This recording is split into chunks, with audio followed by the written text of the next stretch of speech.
Oi pessoal, tudo bem? Então sejam bem-vindos ao meu canal novamente. Eu sou o Cigano Carlos, como muitos de vocês já conhecem. A gente faz tiragem de baralho cigano no Instagram, no WhatsApp. Porém hoje a gente vem dar continuidade aos relatos.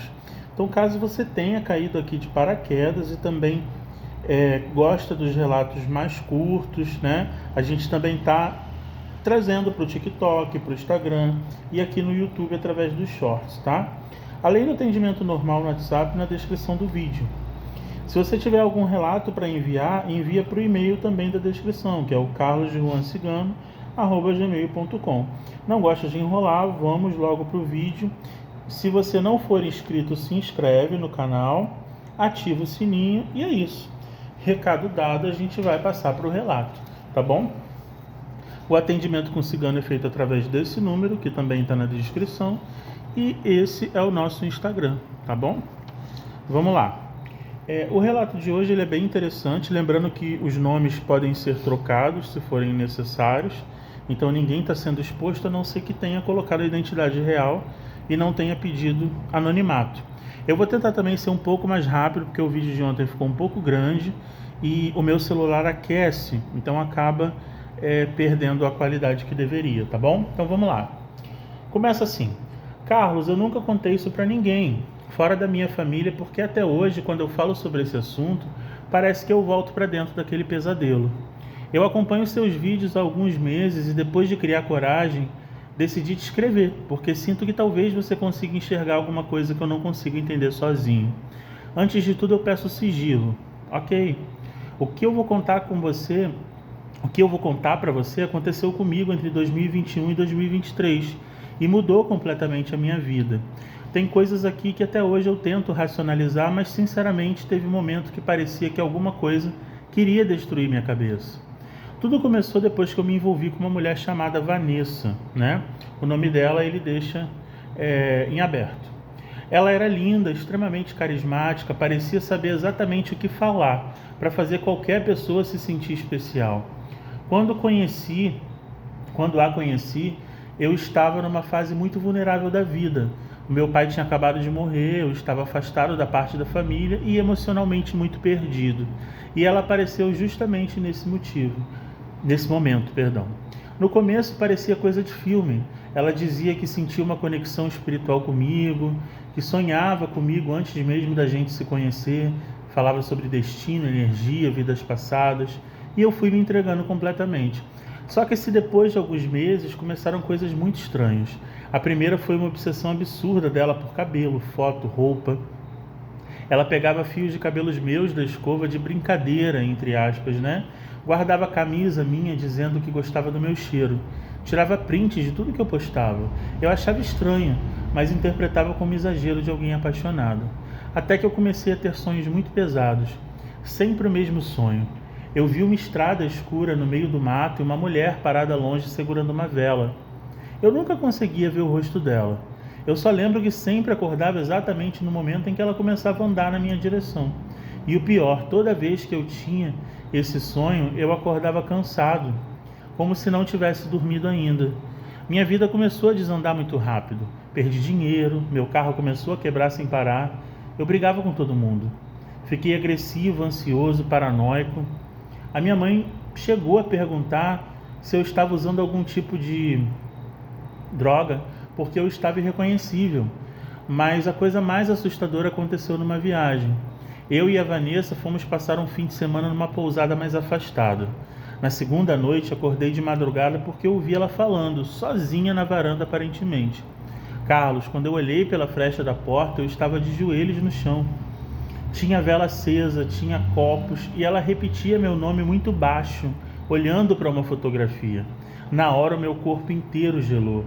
Eu não sabia se entrava, se fingia que não vi, se corria dali. Voltei para a cama fingindo que estava dormindo e que estava tudo bem. Ela entrou no quarto alguns minutos depois e deitou normalmente como se nada tivesse acontecido. No dia seguinte eu tentei perguntar o que ela estava fazendo. Ela mudou completamente. Começou a dizer que eu era ingrato, que ela fazia tudo por mim, mas sem ela minha vida afundaria. E aí falou uma coisa que nunca saiu da minha cabeça. Você acha que entrou na minha vida por acaso? Depois disso eu comecei a sentir medo dela, mas ao mesmo tempo parecia que eu não conseguia me afastar. Era como um vício. Eu terminava e 2 dias depois voltava desesperado atrás dela. Teve uma noite que aconteceu uma coisa que até hoje eu não consigo explicar. Eu estava sozinho em casa e ouvi alguém batendo 3 vezes na janela do meu quarto. 3 vezes. Achei que fosse brincadeira de vizinho. Quando abri a cortina eu não vi ninguém.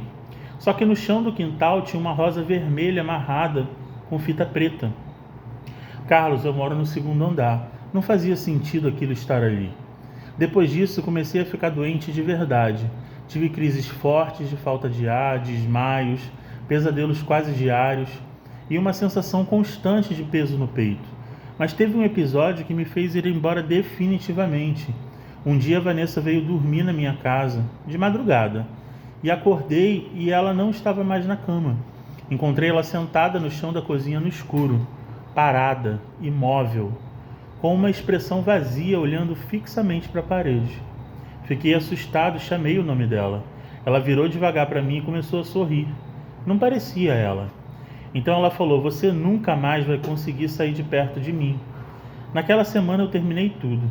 Só que depois disso começou o inferno. Recebi a ligação de número desconhecido de madrugada, objetos sumiam dentro de casa, meu cachorro começou a rosnar para o corredor vazio e várias vezes eu acordava sentindo como se tivesse alguém sentado na ponta da minha cama. Teve um dia que encontrei terra espalhada na porta do apartamento. Outro dia apareceu uma vela derretida perto do meu carro. E o mais estranho é que mesmo depois de tudo isso eu ainda sentia vontade de procurá-la. Era como se a minha cabeça brigasse comigo mesmo. Faz mais de 1 ano que eu não vejo a Vanessa. Mas até hoje eu sonho com aquela estrada. E toda vez que eu estou começando a melhorar emocionalmente, acontece alguma coisa estranha que me joga para baixo de novo. Carlos, eu queria muito uma orientação espiritual, porque sinceramente eu não sei se isso foi uma manipulação psicológica, uma obsessão emocional, ou se realmente existia alguma energia pesada nessa relação. Só sei que parte de mim sente que eu nunca consegui cortar completamente essa conexão. Você consegue ver nas cartas se ainda existe algum vínculo espiritual entre nós? E principalmente essa sensação de perseguição, se ela vai passar algum dia? Muito bem.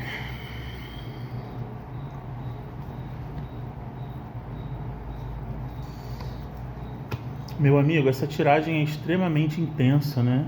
Porque ela fala diretamente sobre uma ligação emocional profunda, fala sobre desgaste espiritual, fala de um processo lento de libertação que ainda não terminou completamente.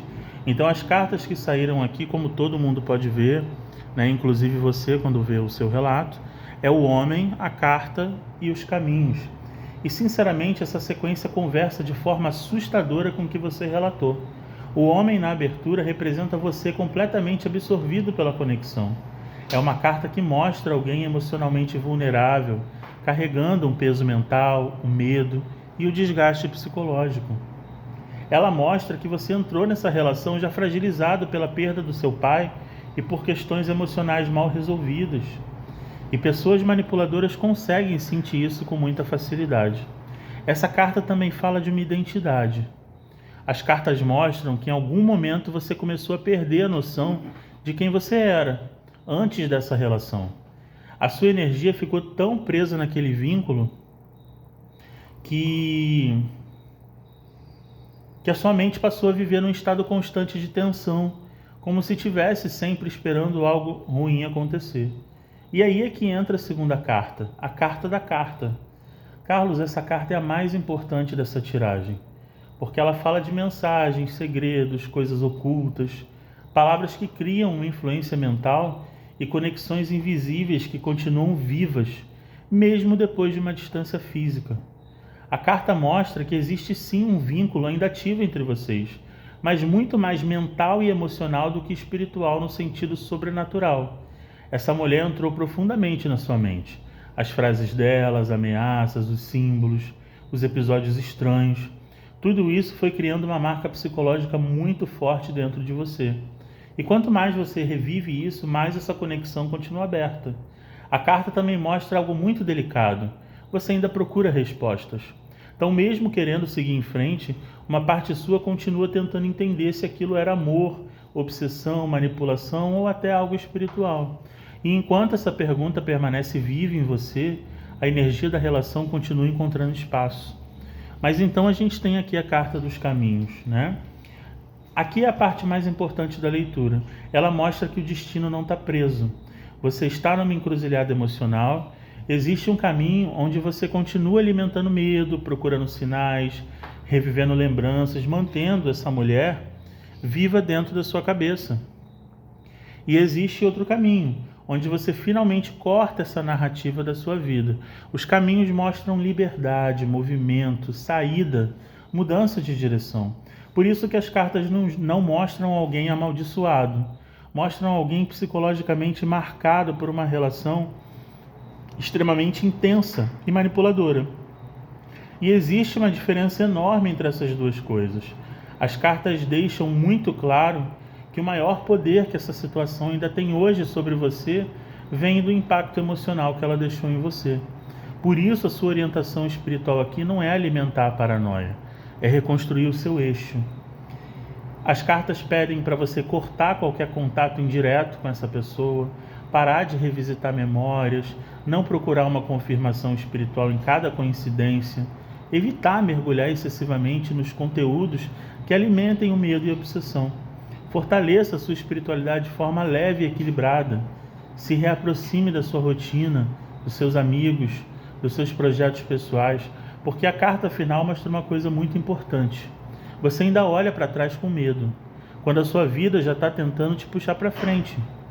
E existe uma frase muito forte na tiragem: o vínculo mais difícil de quebrar não é o espiritual, é aquele que continua vivo dentro da sua mente. Tá bom? Então, que os espíritos ciganos possam te abençoar e te libertar desse trauma psicológico, dessa energia negativa que paira sobre você nesse momento ainda, e que todos os nossos seguidores possam ter gostado do nosso relato e que, se precisarem de alguma orientação particular, eu estou aqui. E até a próxima.